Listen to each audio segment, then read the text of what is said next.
है आपके अपने जीआर स्टडी हब के अंदर। और इतने दिनों के बाद अपनी जो क्लासेस पेंडिंग थी वो इस वजह से पेंडिंग थी क्योंकि जो रेलवे एनटीपीसी का एग्जाम स्टार्ट होने वाला था वो एग्जाम स्टार्ट हो गया है। और कल इसका जो फर्स्ट पेपर था, फर्स्ट शिफ्ट के अंदर जितने भी क्वेश्चंस आए, सेकंड शिफ्ट के अंदर जितने भी क्वेश्चंस आए, हमने कौन से क्वेश्चंस को देखे, कितने क्वेश्चन बच्चों से हमने अडॉप्ट किए, उन सबका एनालिसिस जो है, किस प्रकार से क्वेश्चन पूछे गए, किसमें कौन सब्जेक्ट का वेटेज ज्यादा रहा, किसमें क्या हुआ, वो सारी चीज आज अपन इस क्लास के माध्यम से करेंगे ताकि वो आने वाले जिनके भी बच्चे के एग्जाम है, आने वाले एग्जाम्स, उनके अंदर बच्चों को पता चल जाए कि कौन से सब्जेक्ट का वेटेज जो है ज्यादा रहेगा। तो ध्यान देना, एक संपूर्ण एनालिसिस है अपना जो एनटीपीसी 2019 की जो वैकेंसी थी, वो 2019 की वैकेंसी का जो एग्जाम हो रहा है 2020 के अंदर 28 दिसंबर 2020 के अंदर जो एग्जाम हुआ है फर्स्ट शिफ्ट और सेकंड शिफ्ट का, फर्स्ट एंड सेकंड शिफ्ट के अंदर जितने भी क्वेश्चंस हैं, इन क्वेश्चंस को देखकर आप लोगों को पता चल जाएगा कि आगे वाले आपके जो एग्जाम्स होंगे, जिस तारीख को आपका एग्जाम होगा उस दिन के अंदर आप लोगों के कौन से पर्सन आ सकते हैं, या फिर जो एनटीपीसी जो पेपर बना रही है, जो कंपनी पेपर बनाने वाली, वो किस पर्सन का वेटेज ज्यादा रख रही है या कौन से सब्जेक्ट का वेटेज ज्यादा रख रही है। तो ध्यान से देखना, आज की क्लास वेरी इंपॉर्टेंट है। लाइक कीजिए, शेयर कीजिए, सब्सक्राइब कीजिए और ज्यादा से ज्यादा जो एनटीपीसी की तैयारी कर रहे हैं खासकर उन सभी फ्रेंड को आप लोग शेयर करो ताकि वो भी जो है अपने इस क्लास के माध्यम से सारे प्रश्नों को अच्छी प्रकार से समझ आए। ठीक है, तो देखना मैं इसका इंडिविजुअली अलग अलग सब्जेक्ट वाइज जो है वो आप लोगों को समझाऊंगा। ठीक है, सबसे पहले अपन बात करते हैं मैथमेटिक्स की। मैथ्स के अंदर कौन कौन से क्वेश्चंस बनते हैं, देखना मैथ्स के अंदर जो कल क्वेश्चंस बने, कल की तारीख के अंदर मैथ्स के अंदर सबसे ज्यादा इन लोगों ने वेटेज रखा टाइम एंड वर्क का। किसका? टाइम एंड वर्क का वेटेज ज्यादा रखा है। एक सेकंड शिफ्ट के अंदर कम से कम 4 से 5 क्वेश्चन जो है वो only and only for time and work से पूछे गए। दोस्तों, आप सभी अपने भाई बहनों जो भी एनटीपीसी की तैयारी कर रहा है या फिर आप जो खुद एनटीपीसी की तैयारी करो, टाइम एंड वर्क का वेटेज बहुत ज्यादा आ रहा है। मैं आपको कह रहा हूं 100% श्योर है कि टाइम एंड वर्क का जो वेटेज है इस एग्जाम के अंदर वो बहुत ज्यादा है। टाइम एंड वर्क के क्वेश्चंस भी बहुत इजी वे में पूछे जा रहे हैं। जैसे एक काम को 5 दिन में करता है, बी उसी काम को अगर 6 दिन में करता है, तो दोनों मिलकर के ये काम को कितने दिनों में कर पाएंगे, मतलब उनकी एफिशिएंसी निकालना और टोटल वर्क निकालना, इस प्रकार के क्वेश्चंस पूछे जा रहे हैं। ठीक है, और एक आधी क्वेश्चन इसके अंदर से भी पूछा जा रहा है टाइम एंड वर्क के अंदर कि आप लोगों को बोल दे कि ए ने इतने दिन काम किया, 10 दिन काम किया। ठीक है, उसके बाद बी ने जो है 5 दिन काम किया और काम पूरा होने के बी ने 5 दिन बाद काम छोड़ा, तो सी जो है उसके साथ ज्वाइन हो गया। अब सी इसके साथ ज्वाइन होगा तो ध्यान से देखना कि जब सी इसके साथ ज्वाइन होगा तो बी चला जाएगा। तो इस प्रकार के क्वेश्चन जो है वो भी पूछे जा रहे हैं कि ए ने काम स्टार्ट किया, उसके बाद बी उसके साथ ज्वाइन हुआ, उसके बाद बी वापस चला गया और लास्ट के अंदर सी उसके साथ जुड़ा। तो इस प्रकार की इन तीनों की एफिशिएंसी जो निकलेगी यहाँ पर, उस एफिशिएंसी भी इन तीनों का जो आप लोगों को देखना कि कौन कितने समय में काम कर रहा है और किसकी दक्षता, किसकी एफिशिएंसी ज्यादा है और टोटल वर्क हमारा कितना निकलता है, टोटल वर्क कितना निकलता है, उस प्रकार से आप लोग देख पाओगे। तो ध्यान रखना, टाइम एंड वर्क जो है, टाइम एंड वर्क का जो वेटेज है बहुत ज्यादा वेटेज लगा दोस्तों इसके अंदर। उसके बाद बात होती है अपने मैथ्स के अंदर लॉस एंड प्रॉफिट की, लॉस एंड प्रॉफिट की बात होती है उसके अंदर। लॉस एंड प्रॉफिट के अंदर भी नॉर्मल से क्वेश्चन पूछे जा रहे हैं, नॉर्मल से क्वेश्चन कि एक रेफ्रिजरेटर को इतने रुपए में बेचने पर 10% का लाभ हुआ, यदि रेफ्रिजरेटर की कीमत 250 रुपए अधिक रखी होती तो उसे कितना प्रतिशत लाभ होता है। इस प्रकार के क्वेश्चन नॉर्मल से पूछ रहे हैं कि एक रेफ्रिजरेटर की कीमत जो है इतने प्रतिशत की डिस्काउंट पे बेचने पर या फिर इतने प्रतिशत लाभ पर बेचने पर इतना लाभ होता है, अगर 250 रुपए और इसकी कीमत कर दी जाए तो कितने प्रतिशत लाभ होगा। इस प्रकार के लॉस एंड प्रॉफिट के पर्सन रेलवे एनटीपीसी के एग्जाम में आ रहे हैं, नॉर्मल से क्वेश्चन आ रहे हैं, कोई भी ज्यादा टिपिकल क्वेश्चन इसके अंदर नहीं बन रहा है। ठीक है, उसके बाद बात करते हैं अपन इसके अंदर जो है आप लोगों के डीआई वाले क्वेश्चंस की बहुत 2-3 क्वेश्चन ज्यादा मिलते हैं। डीआई क्वेश्चन की जो है 2 से 3 क्वेश्चन डीआई के मिलते हैं, मतलब आरेख वाइज, मतलब ए इतना पड़ता है, सी इतना पड़ता है और डी इतना पड़ता है, ठीक है। अब इन सभी का प्रतिशत निकालना कि भाई ए बी सी डी और ई इन तीनों को मिलकर किसी गांव की जनसंख्या इतनी है, जैसे 3 लाख मान लेते हैं अपन, ठीक है। 3 लाख जनसंख्या है, 3 लाख के अंदर ए 3 लाख के अंदर 20% है, बी जो है 30% है, सी जो है एक्स वाई प्रतिशत जितने भी है उतना मान लेते हैं, ठीक है। उसके बाद पूछ जाता है कि बी और सी को मर्ज करके, मतलब एक वर्ष के अंदर बी और सी को अगर जोड़ा जाता है, इनकी औसत प्रतिशत निकालना। इस प्रकार के डीआई डाटा एंट्री सेवन के सवाल भी बन रहे हैं। तो ध्यान रखना एनटीपीसी के अंदर time and work, loss and profit, time and work और लॉस एंड प्रॉफिट और डीआई के क्वेश्चंस ज्यादा बन रहे हैं, ठीक है। उसके बाद बात करते हैं अपन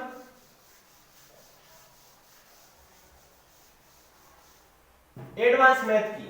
उसके बाद बात करते हैं अपन एडवांस मैथ की। तो एडवांस मैथ के अंदर भी जो क्वेश्चंस बन रहे हैं और इजीली बन रहे हैं, जैसे ट्रायंगल के ऊपर भी सवाल आते हैं, ट्रायंगल बेस भी सवाल बन रहे हैं और रेक्टेंगल बेस भी सवाल बन रहे हैं। तो त्रिभुज और आयत के ऊपर सवाल बन रहे हैं और इसके अंदर एक आप लोगों के सिलेंडर के ऊपर भी क्वेश्चन जो है वो कल पूछा जाता है, गया था सिलेंडर के ऊपर और ट्रायंगल के ऊपर। तो याद रखना एडवांस मैथमेटिक्स जो है उसका वेटेज थोड़ा कम रखा गया है। कम इसलिए रखा गया है क्योंकि फर्स्ट शिफ्ट है अभी, तो सीबीटी फर्स्ट है। सीबीटी फर्स्ट के अंदर ही अगर इतना हाई लेवल एसएससी वाला लेवल दे देंगे तो उनको पता है बच्चे कर नहीं पाएंगे। तो एडवांस मैथ का जो फोर्थ रखा गया एनटीपीसी के अंदर उसका वेटेज क्या है, कम है। और अर्थमेटिक जो वेटेज मैथमेटिक्स में अर्थमेटिक वाला जो पोर्शन है वो ज्यादा वेटेज है। उसके अंदर भी टाइम एंड वर्क सबसे ज्यादा पूछा गया कल के एग्जाम के अंदर। आप 101% मान लो टाइम एंड वर्क कम से कम दोनों शिफ्ट के अंदर मिला के 4 से 5 सवाल टाइम एंड वर्क के प्रत्येक शिफ्ट के अंदर पूछे गए। एडवांस मैथ्स से क्वेश्चन आता है लेकिन 2 से 3 क्वेश्चन ही एडवांस मैथ्स के अंदर पूछे गए। उसके बाद बात करते हैं सर्ट्स एंड इंडिकस की। सर्ट्स एंड इंडिकस, घातांक एवं करनी, घातांक एंड करनी में दोस्तों इसका भी वेटेज इन लोगों ने ज्यादा रखा है। कल की एग्जाम के अंदर जो सेकंड शिफ्ट थी उस सेकंड शिफ्ट से करीबन 3% जो है इस घातांक एवं करनी बेस पे सवाल आए थे। डायरेक्ट फॉर्मूले पे सवाल बनते। फॉर्मूला भी कौन सा है कि आप लोगों को कोई क्वेश्चन देगा, जैसे कि यहाँ पर दी है 2 + √x = 0 है, तो पूछेगा x का मान ज्ञात करें। x का मान ज्ञात करना है और ऑप्शन भी इस प्रकार से देगा वो, जैसे a के ऑप्शन दे दिया 2 + √3, x की वैल्यू बता रहा हूं मैं आपको। b का मान दे दिया इसके अंदर 6 + √5, c का मान दे दिया -6 - √5। इस प्रकार के ऑप्शंस यानी सर्ट्स एंड इंडिकस वाले सवाल भी इसके ऊपर पूछे जा रहे हैं, ध्यान रखना। तो दोस्तों निराश नहीं होना, जिसका एग्जाम हो गया है उसको ये मानना चाहिए कि मेरा एग्जाम बहुत अच्छा हुआ है, और जिनका नहीं हुआ है उन लोगों के लिए ये आज की क्लास है, ताकि आप लोगों को पता चले कि आप किस वे में जा रहे हो और किस वे में आपको तैयारी करनी चाहिए, ताकि एग्जाम के पॉइंट ऑफ व्यू से आप लोग जो हो वो एकदम परफेक्ट तैयारी कर पाओ और कौन से क्वेश्चंस बन रहे हैं वो क्वेश्चंस हम आप लोगों के लिए लेकर आए, ठीक है। सर्च से इंडिकेट वाला पोर्शन में पूछ रहा है, एडवांस मैथ पूछ, टाइम एंड वर्क पूछ रहा है। उसके बाद लॉस एंड प्रॉफिट की भी बात हो गई अपने, ठीक है। उसके बाद पूछ रहा है एवरेज यानी अनुपात समानुपात के क्वेश्चंस, रेशियो प्रोपोर्शंस, अनुपात एंड समानुपात। अनुपात एंड समानुपात के ऊपर भी जो क्वेश्चंस बने कल 1 से 2% दोनों शिफ्ट के अंदर बने, ठीक है। नॉर्मल से क्वेश्चंस बने इसके ऊपर कि अनुपात बराबर कीजिए, रेशियो बराबर कीजिए, इस प्रकार से बन रहा है, जैसे कि 1/2 है, 3/4 है, 6/8 है। अब इन तीनों को आपस में इक्वल करके इनका अनुपात बताना कि कौन सी संख्या सबसे बड़ी होगी या छोटी होगी, ठीक है। तो आपको पता है इन तीनों का एलसीएम लेंगे, एलसीएम लेने के बाद इन सबको आपस में एलसीएम लेने के बाद इनको हटाएंगे और जो लास्ट में बड़ा आएगा उसकी वैल्यू अपन रखेंगे, ठीक है। तो अनुपात समानुपात के ऊपर भी जो क्वेश्चन है 1 से 2 क्वेश्चन दोनों शिफ्ट के अंदर पूछे गए, ठीक है। उसके बाद अपन बात करते हैं स्पीड एंड डिस्टेंस। कल की सेकंड शिफ्ट के अंदर अपने राजस्थान जोन के अंदर जो मैं बता रहा हूँ राजस्थान जोन के अंदर स्पीड एंड डिस्टेंस का एक भी क्वेश्चन मैंने कल जितने बच्चों के अंदर उसने नहीं बताया कि स्पीड एंड डिस्टेंस का कोई भी क्वेश्चन जो है अपने राजस्थान एक जोन के अंदर पूछा गया।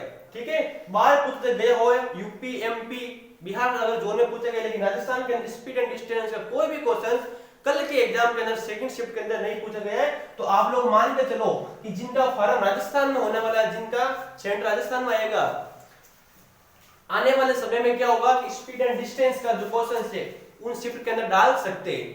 क्यों?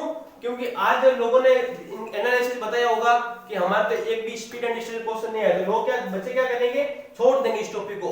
लेकिन छोड़ना नहीं है, आप लोगों को स्पीड एंड डिस्टेंस भी पढ़ते हुए चलना है। क्या पता आपकी क्लास के एग्जाम के अंदर वो क्वेश्चंस पुटन हो जाए। ठीक है, तो मैथमेटिक्स की बात अपन करते हैं। इसके बाद इसके अंदर और थोड़े से टिपिकल क्वेश्चन थे। कौन कौन से?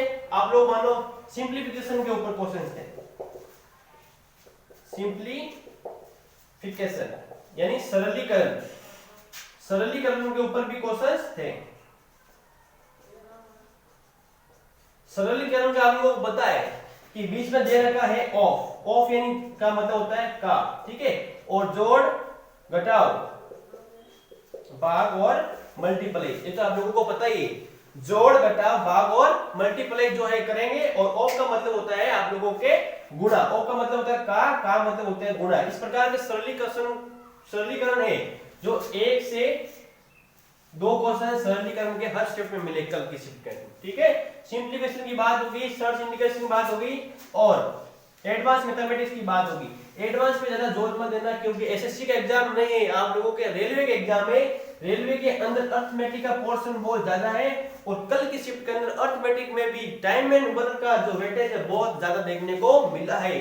टाइम एंड वर्क की एफिशिएंसी तक प्रश्न के अंदर दी गई, आप लोगों को सिर्फ टोटल वर्क निकालना था, और एक दूसरे का टाइम पीरियड है वो निकालने वाले क्वेश्चन बहुत ज्यादा मात्रा में मिले। ठीक है, उसके बाद बात करते हैं अपन एडवांस मैथ्स की बात हो गई, सर्च सिंप्लीफिकेशन की बात हो गई, और उसके बाद अपन बात करते हैं जो परसेंटेज है, परसेंटेज के ऊपर जो भी क्वेश्चंस बने, परसेंटेज के ऊपर जो क्वेश्चंस बने वो नॉर्मली क्वेश्चंस बने थे। ठीक है, एक सेलिंग प्राइस और सीपीएसपी वाला भी क्वेश्चंस बना था।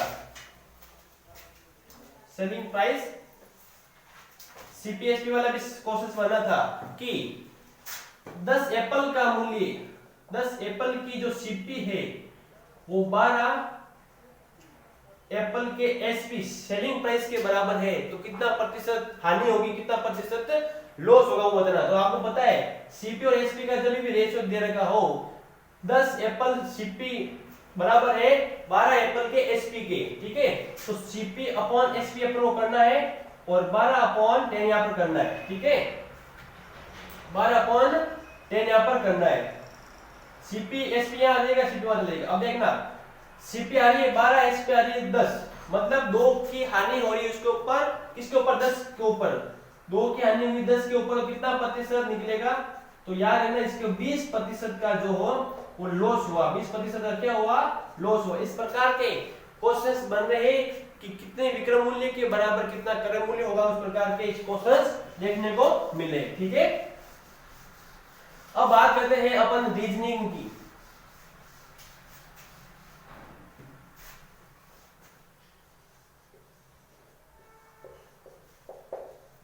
रीजनिंग के अंदर देखना दोस्तों, रीजनिंग के अंदर जो सबसे ज्यादा वेटेज रहा है वो रहा है ब्लड रिलेशन के ऊपर। रीजनिंग के अंदर ब्लड रिलेशन जो है, ब्लड रिलेशन यानी रक्त संबंध, रक्त संबंध के ऊपर ज्यादा क्वेश्चंस देखने को मिले कल की शिफ्ट के अंदर। कल की तारीख के अंदर जो दोनों शिफ्ट थी, दोनों शिफ्ट के अंदर से आप लोग मानोगे नहीं 4 से 5 क्वेश्चन जो है only and only for blood relation के ऊपर आधारित थे। ब्लड रिलेशन पे आधारित थे, लेकिन इतने सरल नहीं थे, थोड़े से हार्ड थे, यानी लैंग्वेज वाले क्वेश्चन थे। सारा भाषा का खेल है इसके अंदर, भाषा पर आधारित क्वेश्चंस आए थे। भाषा पर आधारित मतलब ऐसा नहीं है कि राम जो है वो किसका पुत्र है, राम किसका भाई, इस प्रकार से क्वेश्चन नहीं थे। क्वेश्चन बहुत थोड़ा डीपली थे। डीपली किस प्रकार से कि कमला कमला की नाती की शादी, कमला की नाती यानी दो ही थी बोलते, कमला की नाती की शादी अभय से हुई, किससे हुई? अभय से हुई। उसके बाद ऑब्लिक वाला निशान आएगा, उसके बाद आप लोगों को क्वेश्चन पूछेगा कि अभय की बेटी की शादी कमला की पोती से हुई। इस प्रकार से जो लैंग्वेज बनती है, गुमान बच्चों को लैंग्वेज के अंदर फंसाना कहा जाता है उसको, उसी प्रकार से ब्लड रिलेशन के अंदर बच्चों को लैंग्वेज के अंदर फंसाने वाले क्वेश्चंस बन रहे हैं। डायरेक्ट क्वेश्चन नहीं पूछ रहे कि राम सीता का भाई है, कमला इसकी चाची लगती है, तो इसका संबंध क्या होगा, ऐसा क्वेश्चन नहीं पूछा जाता है। इसमें थर्ड पीढ़ी वाले क्वेश्चन पूछा जाता है। जो कमला फर्स्ट पीढ़ी होगी तो नाती जो होगी थर्ड पीढ़ी होगी, मतलब ये फर्स्ट पीढ़ी से थर्ड पीढ़ी को रिलेट करने वाले क्वेश्चंस बन रहे। तो याद रखना ऐसे प्रश्न जब आपको सामने आएंगे तो आपको क्या करना है कि जो तीन लाइनें वाला तीन पीढ़ी है ना, इसको तीन लाइनों में सॉल्व करना होगा आप लोगों को। कमला सबसे ऊपर आएगा और कमला का जो बेटी होगी वो यहाँ पर आएगी, उसके बाद उसकी नाती आएगी, ठीक है। उसकी नाती का रिलेशन आपको यहाँ पर दर्शाना होगा, यानी आपको भी अगर क्वेश्चन के अंदर तीन पीढ़ी की बात करता है तो आपको भी तीन लाइनों के अंदर उसका आंसर जो है पुट करना होगा। आप ये नहीं समझ सकते हो सिंपल सा क्वेश्चन इसमें नहीं आ रहा है, भाषा पर आधारित क्वेश्चन आ रहा है। किसके अंदर? ब्लड रिलेशन के अंदर जो है वो भाषा पर आधारित क्वेश्चंस आप लोगों को देखने को मिलेंगे। 4 से 5 क्वेश्चन आएंगे। उसके बाद बात करते हैं अपन इसके अंदर कोडिंग डिकोडिंग की।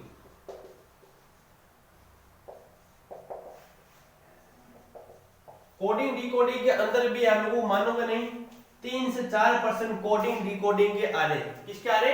कोडिंग डिकोडिंग के अंदर। लेकिन प्रश्न जो है वो थोड़े से डिफिकल्ट, मतलब लैंग्वेज को बदल देते हैं कि बता देते हैं आप लोगों को ए का मतलब होता है प्लस, ए का मतलब होगा आप लोगों के प्लस, ठीक है। बी का मतलब होगा माइनस, बी का मतलब होगा माइनस, सी बराबर होगा आप लोगों के डिवाइड, ठीक है, भाग होगा।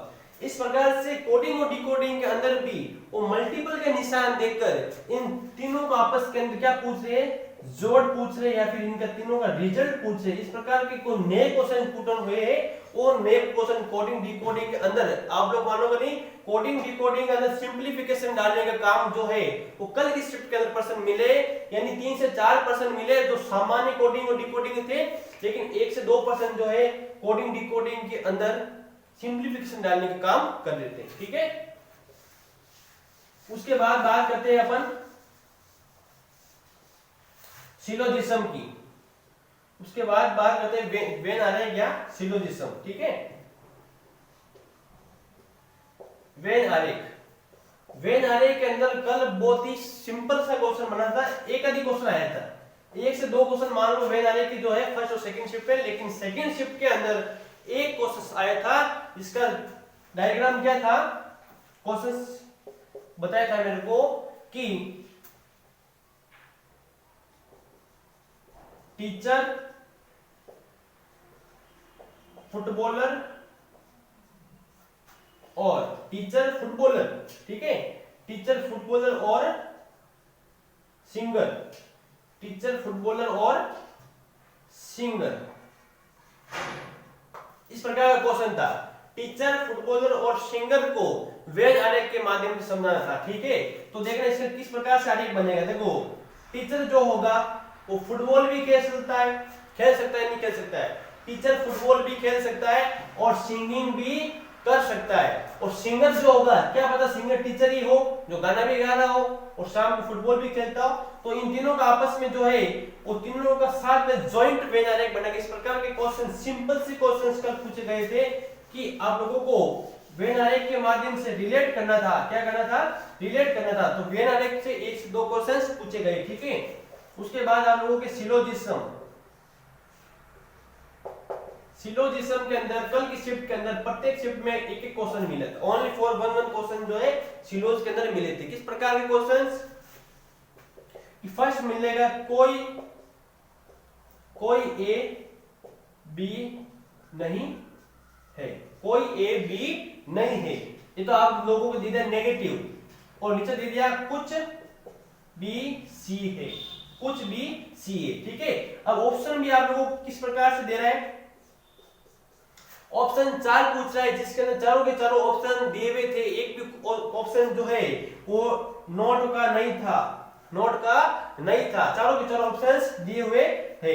तो कोई इस प्रकार क्वेश्चन था, मतलब ऊपर उसने क्या किया, नेगेटिव के अंदर दे दिया और कुछ भी सी एक पॉजिटिव के अंदर दे दिया।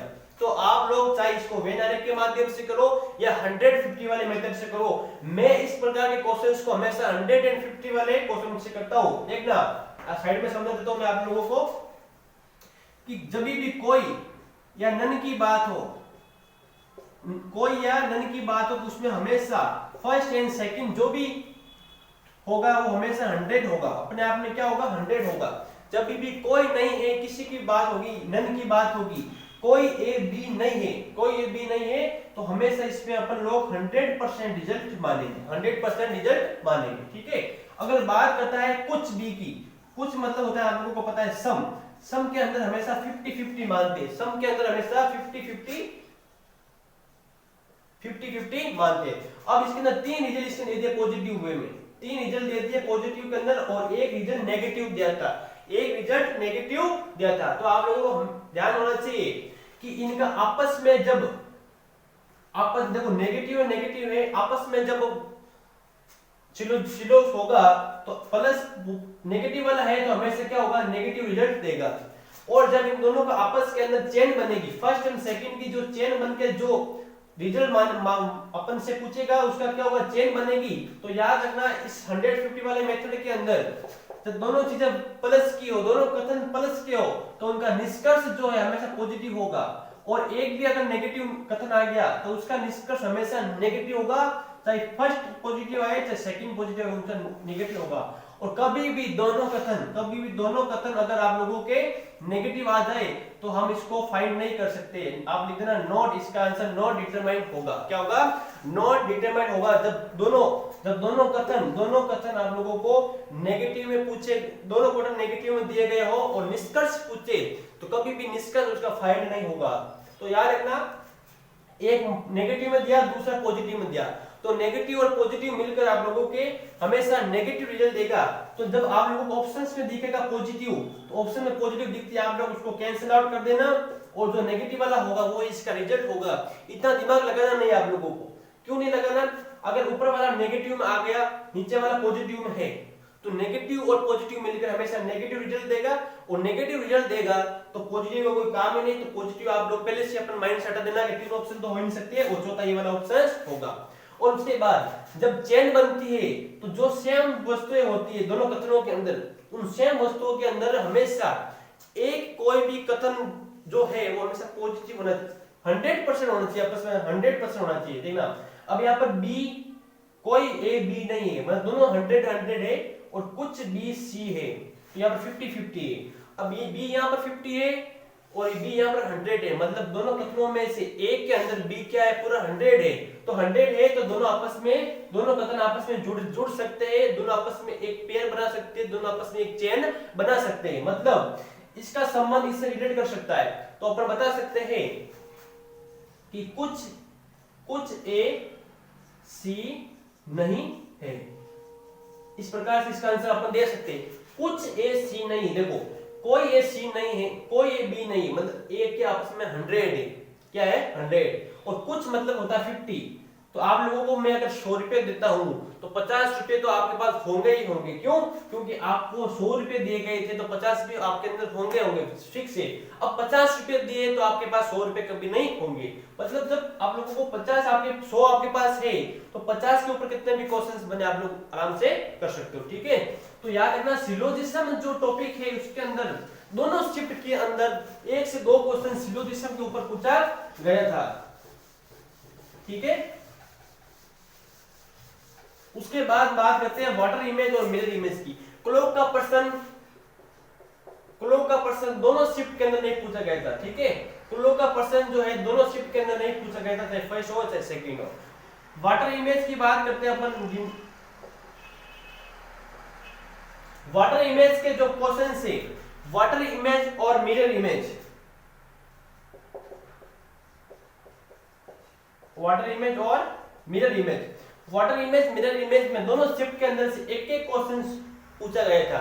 दोनों शिफ्ट के अंदर वाटर इमेज और मिरर इमेज में एक क्वेश्चन पूछा गया था। क्वेश्चन बहुत ही सिंपल था कि ए बी सी डी को आप लोग जब मिरर में देखो तो किस प्रकार से लिख सकते हो, तो आप लोगों को पता है डी को हम इस प्रकार से लिखेंगे, सी इस प्रकार से बन रहा है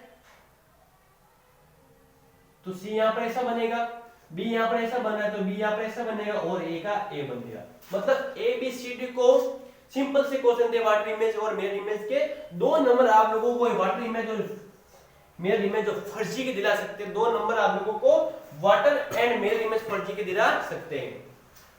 उसके बाद मिरर एक मिनट रुको, ये तो आप लोगों के मिरर इमेज का ऑप्शन था ए बी सी डी।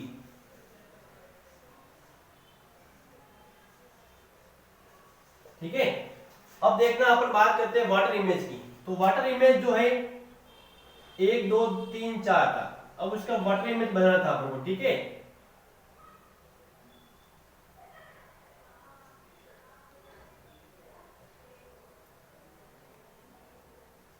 ठीक है, तो इस प्रकार से जो है वाटर इमेज और मिरर इमेज के ऊपर क्वेश्चंस बन रहे थे कल की तुलना कल के अंदर।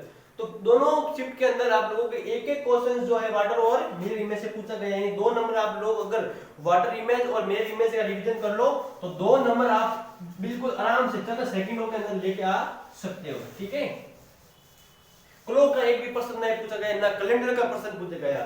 क्लॉक एंड कैलेंडर दोनों के अंदर से कोई भी प्रश्न दोनों शिफ्ट के अंदर नहीं पूछा गया, क्योंकि 50 से 60 बच्चों का जब हमने रिव्यू लिया आपस में तो उनके सभी रिव्यू से हमने ये डिसीजन में पहुंचे कि कौन से प्रश्नों का वेटेज बहुत ज्यादा है कौन सा कम है। ठीक है, उसके बाद करते हैं अपन कागज वाले क्वेश्चंस, कागज फोल्डिंग पेपर कटिंग वाला।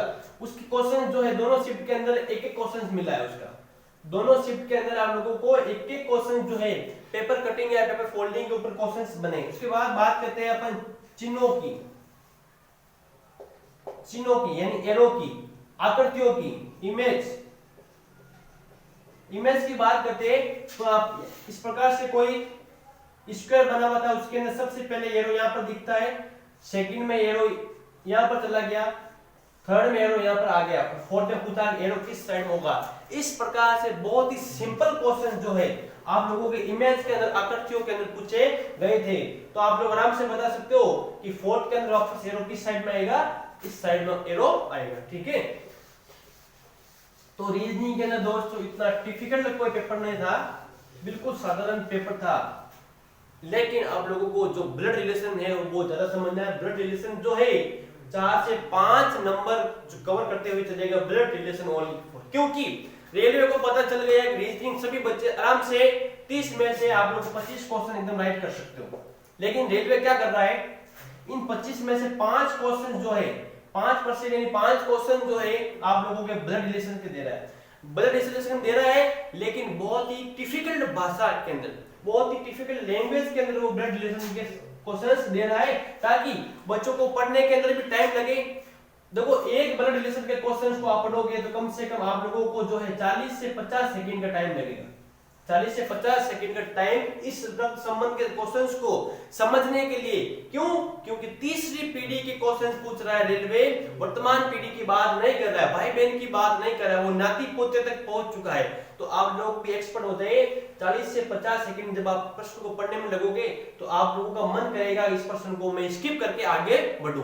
लेकिन 4 से 5 नंबर का सवाल दोस्तों आप लोग अभी से प्रैक्टिस करो। एक क्लास इसीलिए है कि आप लोगों को प्रैक्टिस करवानी है कि कौन सा क्वेश्चंस ज्यादा आ रहे हैं। तो ब्लड रिलेशन के अंदर 40 से 50 सेकंड जब आप लोग पढ़ने के अंदर लगाओगे तो आप लोग उसका कब आरेख बनाओगे और कब उसको सोल्व करोगे। तो देखो 1 से 2 मिनट एक क्वेश्चन ले लेगा, 2 मिनट मान के चलो आप, क्योंकि नाती पोते वाला क्वेश्चन है, भाई बहन वाला होता है तो आप लोग 30 सेकंड में भी कर सकते हो। ठीक है, तो 2 मिनट अगर आप इसमें पर्सन में देखोगे 4% के अंदर से कम 3 या 2% तो इस प्रकार से आएंगे नाती पोते वाले। ठीक है, तो आप लोगों को समझते हो चलना है कि आप लोगों को 40 से 50 सेकंड के बजाय 10 से 20 सेकंड ही लगे पढ़ने के अंदर और आप लोग स्कोर कर पाओ। ठीक है, उसके बाद अपन बात करते हैं पजल्स की, इसके बाद अपन बात करते हैं पजल्स की। पजल्स के अंदर भी सवाल पूछा गया, दोनों शिफ्ट के अंदर एक एक क्वेश्चन जो है पजल्स के अंदर पूछे गए कि एक वर्ताकार, सिंपल से क्वेश्चन बता दूं, एक वर्ताकार मेज के चारों किनारों पर छह फ्रेंड्स इस प्रकार बैठे हैं, कि छह फ्रेंड के नाम है, हो सकता है आप लोगों को A B C D E और एफ इस प्रकार से इनके नाम दिए हुए होंगे और पूछेगा कि देखो ए जो है ए सी के सामने बैठा है, ए सी के सामने बैठा है, जो ए सी के सामने बैठा है, जो मैं आप लिख दूं क्वेश्चन आपको अच्छी प्रकार समझ आएगा। ए जो है सी के सामने बैठा है, ए सी के सामने बैठा है। इसके बाद सेकंड लाइन लिखा हुआ जो डी और ई के बीच बैठा है, जो डी और ई के बीच में बैठा है, मतलब ए सी के सामने बैठा, चलो ठीक है, ए किसके सामने बैठा है, सी के सामने ए बैठा है। लेकिन बात करती जो की, अब पंक्ति के अंदर जब जो लिखा होगा तो वो जो हमेशा उसके निकटतम व्यक्ति को प्रेजेंट करेगा, यानी वो सी को प्रेजेंट करते हुए चलेगा। याद रखना कि जो सी है वो डी यहां पर और ई के बीच में सी बैठा है, डी और ई के बीच में सी बैठा है, ठीक है। उसके बाद बात करते हैं कि जो एफ है, एफ के सामने ई है, एफ के सामने कौन है, ई, तो एफ यहां आ जाएगा, एफ के सामने कौन है, ई। अब पूछेगा अपन लोगों को कि अब अपन को क्या पूछेगा कि बी किसके सामने बैठेगा, तो जाहिर सी बात है बी किसके सामने बैठेगा, डी के सामने बी बैठेगा। देखो ए के सामने सी, एफ के सामने ई और डी के सामने कौन बैठेगा, बी बैठेगा। इस प्रकार का सिंपल सा क्वेश्चन जो है आप लोगों के बन रहा है पजल्स के अंदर, सीटिंग व्यवस्था के अंदर बन रहा है। याद रखना इसके अंदर दोनों शिफ्ट के अंदर छोटे छोटे क्वेश्चन बने थे, ठीक है। और मैं बता दूं रैंकिंग के अंदर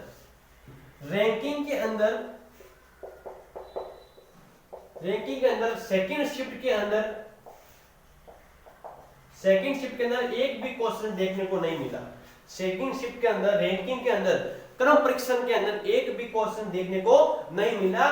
फर्स्ट शिफ्ट के अंदर एक क्वेश्चन था, तो याद रखना जो स्टूडेंट रैंकिंग ज्यादा पढ़ रहे, क्रम परीक्षण ज्यादा पढ़ रहे, सिटिंग व्यवस्था ज्यादा पढ़ रहे, उनको पता चलना चाहिए कि रेलवे के अंदर इस साल जो रीजनिंग का वेटेज है उसके अंदर इस रैंकिंग ऑर्डर को उन लोगों ने कम वेटेज के अंदर रखा है और ब्लड रिलेशन को बढ़ा दिया। क्या पता दोस्तों आगे चल के जो ब्लड रिलेशन कम कर दे और दूसरे टॉपिक दे दे। रेलवे की मर्जी है, नॉर्मलाइजेशन होगा, क्योंकि जो व्यक्ति आज एग्जाम दे रहा है उसका दोस्त 3 महीने बाद देगा, तो उसके दोस्त को तैयारी करने के लिए जो 3 महीने एक्स्ट्रा मिलते हैं वो फायदा कौन उठाएगा, तो वो फायदा नॉर्मलाइजेशन उठाएगा। आपने आज एग्जाम दिया, आपका पेपर का लेवल बिल्कुल लोअर था, धीरे धीरे पेपर का लेवल बढ़ेगा। प्लस पॉइंट कब होगा आप लोगों का, जब आप लोग नेगेटिव क्वेश्चंस बहुत कम करेंगे, मतलब जो नहीं आ रहे उनको तो आपको हाथ ही नहीं लगाना है, वो फतेह कर जाएंगे किसके अंदर, वो फतेह कर जाएंगे नॉर्मलाइजेशन के अंदर। ध्यान रखना, ठीक है। तो रैंकिंग के अंदर सेकंड शिफ्ट के अंदर क्वेश्चंस बहुत ही कम बन रहे हैं, एक आधी क्वेश्चन देखने को मिला, वो भी फर्स्ट शिफ्ट के अंदर। सेकंड में अंदर कोई क्वेश्चंस इसके ऊपर रैंकिंग के अंदर नहीं था, ठीक है। उसके बाद करते हैं अपन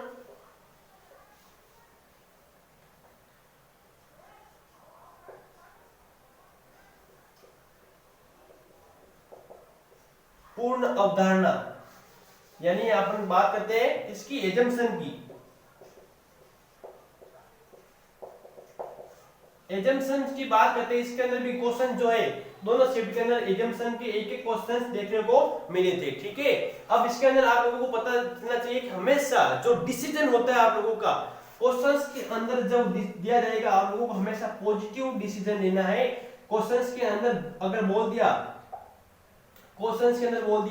कि धूम्रपान करना हानिकारक है, धूम्रपान करना हानिकारक होता है। अगर क्वेश्चन में अंदर से बोल दिया धूम्रपान करना हानिकारक होता है, तो आप लोग इसे ये नहीं कह सकते हो कि धूम्रपान करना हानिकारक नहीं होता है। क्वेश्चन के विपरीत तो आपको एजम्पशन के अंदर जाना ही नहीं है। आपको हमेशा क्वेश्चन की लाइन को पकड़ते हुए और पॉजिटिव वे के अंदर आंसर देना होगा इसका, ठीक है। डिसीजन मेकिंग वाले क्वेश्चन जो है वो हमेशा आप लोग पॉजिटिव के अंदर देना है। आपको ये नहीं बताना है, देखो नेशनल हाईवे नंबर 114 के ऊपर एक ट्रक पलटी खा गई।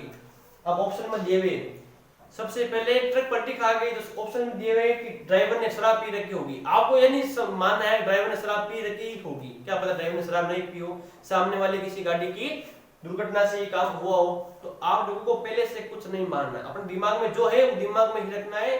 जो क्वेश्चन की लैंग्वेज बोल रहा है उसके आधार के ऊपर आप लोगों को जो डिसीजन मेकिंग वाले क्वेश्चन है उसको समझाना है, ठीक है।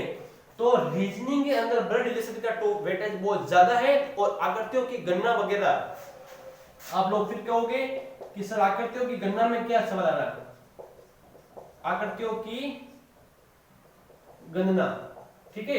काउंटिंग फिगर के अंदर क्वेश्चंस बन रहे हैं, लेकिन सेकंड शिफ्ट के अंदर और फर्स्ट शिफ्ट के अंदर दोनों को मिलाकर एक एक क्वेश्चंस बन रहा है, ज्यादा क्वेश्चंस नहीं पूछता है, सिंपल से क्वेश्चंस पूछते हैं। ट्रायंगल के अंदर ट्रायंगल दे दिया उसने, ट्रायंगल के अंदर ट्रायंगल दे दिया है, बताओ कितने ट्रायंगल होंगे। तो आप लोगों को पता है जब ट्रायंगल में इसकी भी कोई रीजनिंग की क्लासेस भी लूंगा आप लोगों को समझाने के लिए, जब एक ट्रायंगल के अंदर एक ट्रायंगल बनता है और वो ट्रायंगल त्रिभुज की तीनों भुजाओं को कवर करते हुए चलता है, तो हमेशा ये वाला त्रिभुज जो है वो 4 प्रकार के त्रिभुज का निर्माण करता है। नंबर अपन लगा सकते हैं 4 प्रकार के। देखो ये वाला जब छुएगा इसको तो 4 प्रकार के त्रिभुज का निर्माण करे, क्यों 1 2 3 और 4, मतलब त्रिभुज के अंदर जो त्रिभुज बनेगा वो हमेशा 4 नए त्रिभुज का निर्माण करेगा, और 5वां त्रिभुज ये ऊपर वाला आप लोगों का जो संपूर्ण त्रिभुज है वो इसके अंदर ऐड होगा, तो टोटल 5 त्रिभुज इसके अंदर बनेंगे। इस प्रकार से त्रिभुज के अंदर त्रिभुज वाले क्वेश्चंस देखने को मिले थे, ठीक है। अब मैं थोड़ा सा बता सकता हूं इसके अंदर कि आप लोगों के जब ट्रायंगल के अंदर इस प्रकार के क्वेश्चंस आते हैं, अब बताओ टोटल ट्रायंगल कितने हैं, तो आप लोगों को कुछ नहीं करना है, आप लोगों को नंबरिंग करते हुए चलना है 1 2 3 4। अब इन सबको आपस के अंदर आप लोग ऐड कर लो, 4 और 3 7, 7 और 2 9 और 1 10, इसके अंदर टोटल कितने ट्रायंगल होंगे 10। अगर इसके अंदर आप लोगों के हॉरिजॉन्टल लाइन खींच दी जाए इस त्रिभुज के अंदर, अब आपको पूछेगा कि कितने त्रिभुज इसके अंदर बन रहे हैं, तो आप लोगों को पता है नीचे 10 बने, उसी प्रकार से ऊपर भी आप लोगों को कितने बनेंगे 10, ऊपर भी कितने बनेंगे 10, और इसके ऊपर भी जो नंबरिंग करते हुए चलना है नहीं 10 10 10 10 और टोटल 30 त्रिभुज जो है इस बड़े वाले त्रिभुज के अंदर बनेंगे, ठीक है। उसी प्रकार से अगर अपन वर्ग की बात करते हैं, स्क्वायर की बात करते हैं, तो स्क्वायर के अंदर देखना जितनी रो उतने कॉलम को मानते हुए चलना है, जितनी रो उतने कॉलम, ठीक है।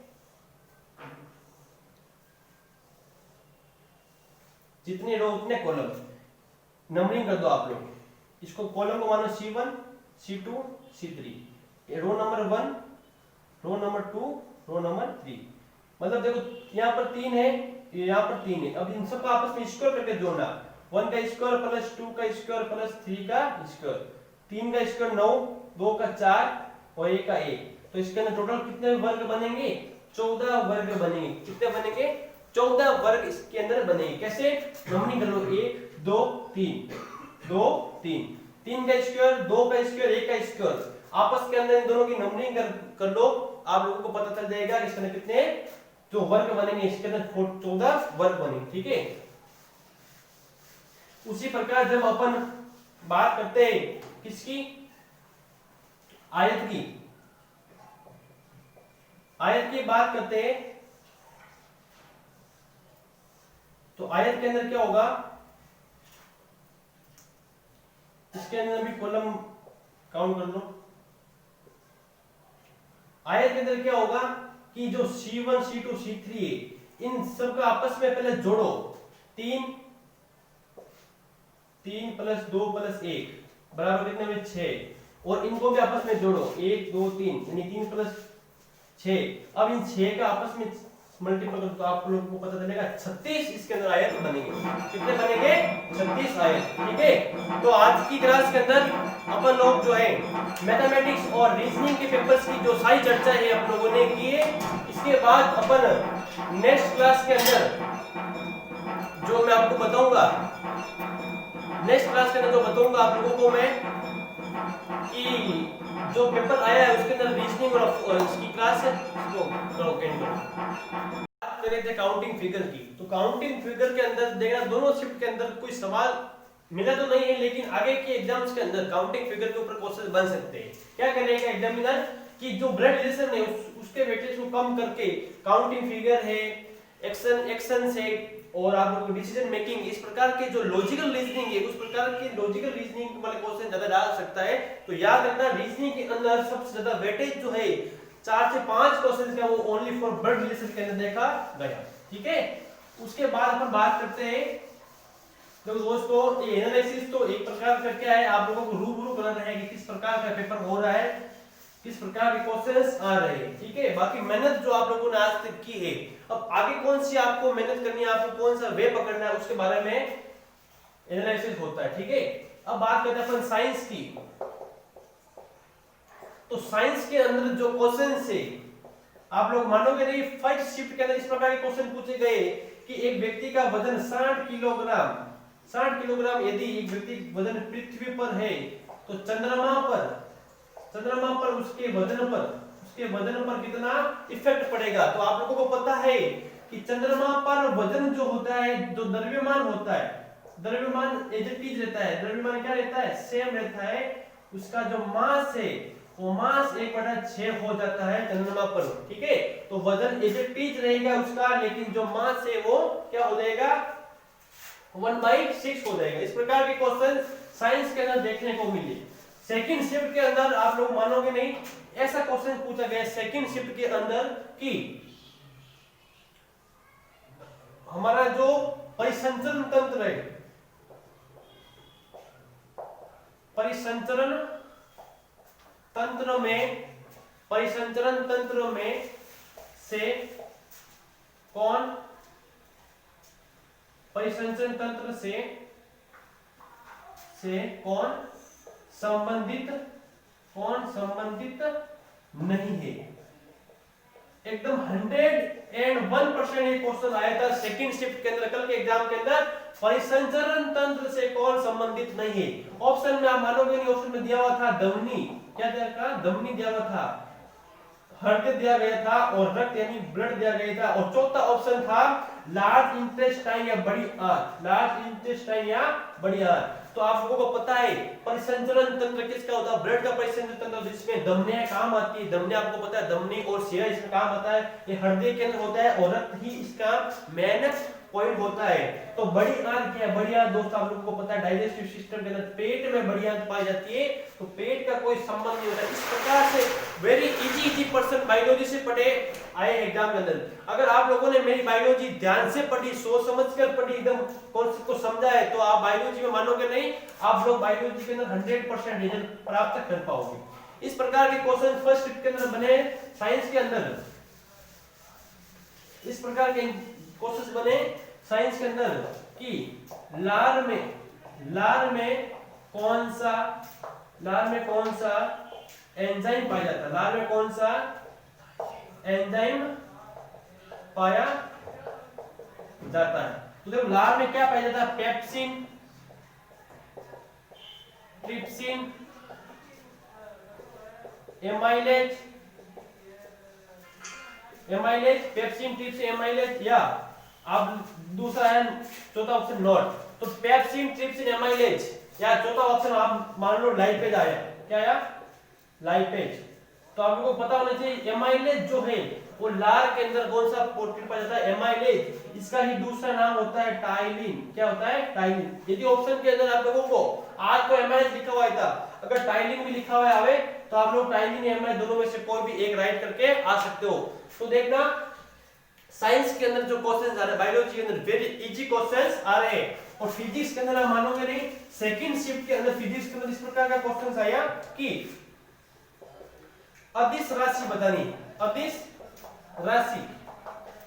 राशि, सदिश राशि के ऊपर क्वेश्चन बन रहे हैं। आप लोगों को पता है कि बल बल अथवा अंदर अपन दिखा सकते हैं। एक ऑप्शन था द्रव्यमान, तो देखो द्रव्यमान यानी भार, भार कभी भी दिशा व्यक्त नहीं करता, अदिश राशि इसमें कौन सी होगी, द्रव्यमान होगी।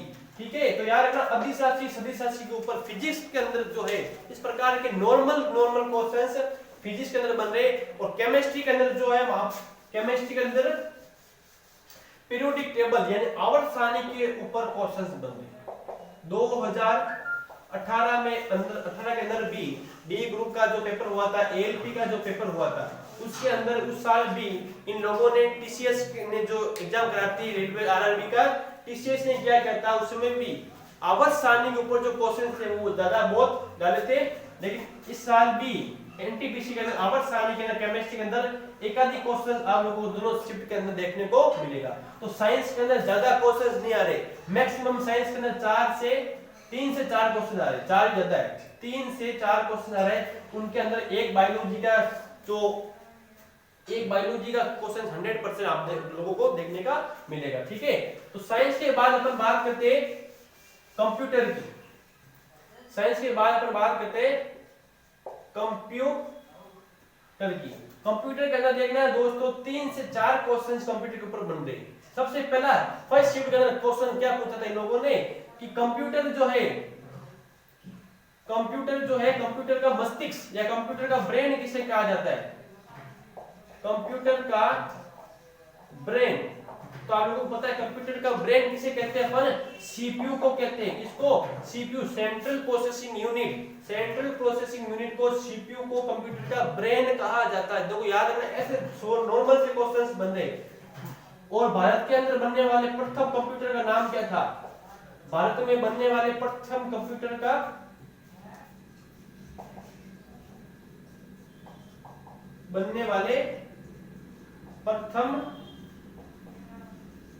का नाम क्या था, आप लोगों को पता है, सिद्धार्थ नाम था। क्या था, सिद्धार्थ जो है भारत के अंदर बनने वाले प्रथम कंप्यूटर का नाम था। इसी प्रकार से छोटे छोटे क्वेश्चन बनते हैं कि सुपर कंप्यूटर का भारत के अंदर कब हुआ, तो आप लोग पता 1976 के अंदर सुपर कंप्यूटर जो है वो भारत के अंदर चलना स्टार्ट हुआ। तो इस प्रकार से कंप्यूटर के अंदर भी आप मानो 3 से 4 क्वेश्चन दोनों शिफ्ट के अंदर प्रश्न मिले थे, और इस प्रकार से प्रश्न बने थे। कंप्यूटर का सुपर मस्तिष्क किसे कहते हैं, भारत में सबसे पहले कौन सा कंप्यूटर बना था, इस प्रकार से बनते हैं। और या फिर हम नेक्स्ट शिफ्ट के अंदर आप लोगों को पूछ ले कि 1 जीबी में कितने एमबी होती है, कितनी एमबी होती है, 1 एमबी में कितनी केबी होती है, इस प्रकार के क्वेश्चन पूछ ले। तो 1 जीबी में दोस्तों 1024 एमबी पाई जाती है। कितनी, 1024, और 1 एमबी में 1024 केबी पाई जाती है। इस प्रकार से आप लोगों को इस प्रकार से क्वेश्चन पूछ सकता है कंप्यूटर के ऊपर। ठीक है, कंप्यूटर के बाद बात करते हैं अपन करंट अफेयर। ठीक है, करंट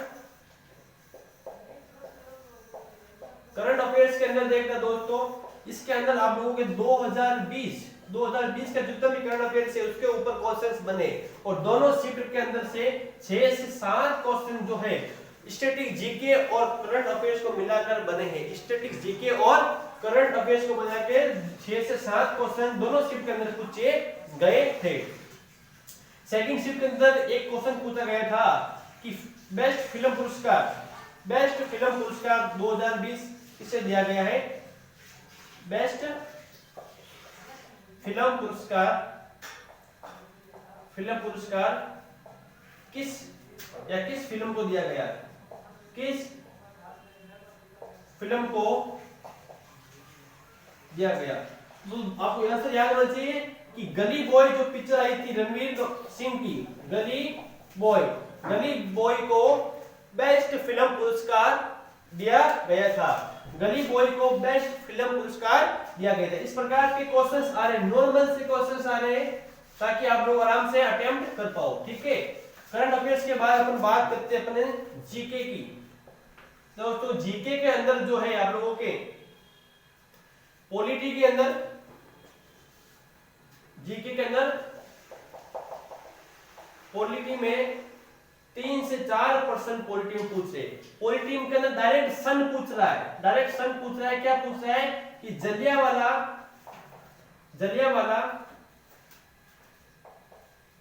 जलियांवाला बाग हत्याकांड, जलियांवाला बाग हत्याकांड कब हुआ? डायरेक्ट सन पूछ रहा है, तो आपको याद रखना चाहिए कि 13 अप्रैल 1919 में, यानी 1919 के अंदर जलियांवाला बाग हत्याकांड हुआ।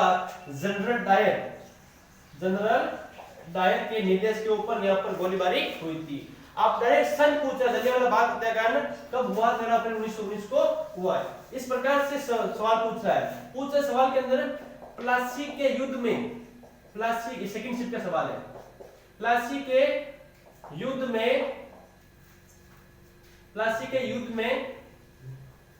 में किसने भाग लिया? ठीक है, तो यहाँ पर प्लासी की रानी ऑप्शन के अंदर, तो आप लोगों को पता है प्लासी का जो युद्ध हुआ उसमें सिराजुद्दौला ने भाग लिया। प्लासी के युद्ध में किसने भाग लिया? सिराजुद्दौला ने भाग लिया। इस प्रकार के क्वेश्चंस एनटीपीसी के अंदर बनते, नॉर्मल से क्वेश्चन से आप आराम से अटेम्प्ट कर सकते हो। ठीक है, पॉलिटी के बाद ये जो है आप लोगों के जीके के अंदर, सामान्य ज्ञान के अंदर, जीके में वो सामान्य ज्ञान एक ये देखो, इकोनॉमिक्स जो है अर्थशास्त्र का भी दोनों शिफ्ट के अंदर एक क्वेश्चन देखने को मिला है।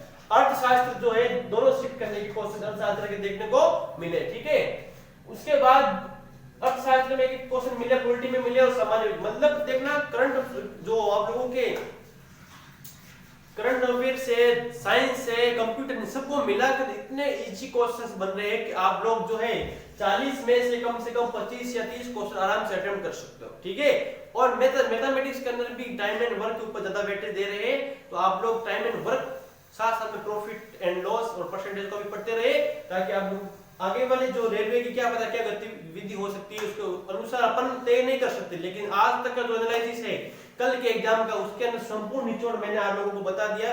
जो क्वेश्चंस बने थे वो क्वेश्चंस भी मैंने आप लोगों को यहाँ पर बताया। ठीक है, तो देखते आप लोगों के लिए मैं जो मैराथन क्लास भी लेके आने वाला हूँ बायोलॉजी की, जो अपन एक दो टॉपिक बचा है उसको कंप्लीट करने के बाद अपन आगे की ओर प्रस्थान करेंगे, ताकि आप लोगों के लिए अब मैं क्वेश्चन प्रैक्टिस सेट भी लेके आने वाला हूं, ताकि आप लोग जितने भी पूरे दिन में एनालिसिस हुए एग्जाम की वो सारे क्वेश्चंस अपन लोग शाम को डिस्कशन करेंगे। ठीक है, तो देखते रहिए, शेयर कीजिए, उन लोगों को भेजिए जो एनटीपीसी की तैयारी कर रहे हैं, आपके भाई बहन जितने भी आपके पास आसपास व्यक्ति है एनटीपीसी की तैयारी करने वाले, उन सबको बताइए अपनी क्लासेस के बारे में कि एनालिसिस किस प्रकार से हुआ, कौन कौन से मैंने आप लोगों को क्वेश्चन तक यहाँ पर बताइए। ठीक है, तो लाइक कीजिए, शेयर कीजिए, सब्सक्राइब कीजिए हमारे चैनल को, और आगे के साथ हमारे साथ आगे के लिए बने रहिए। अब मैं आप लोगों की मैराथन क्लास की गतिविधि भी स्टार्ट करने वाला हूँ। बहुत बहुत धन्यवाद।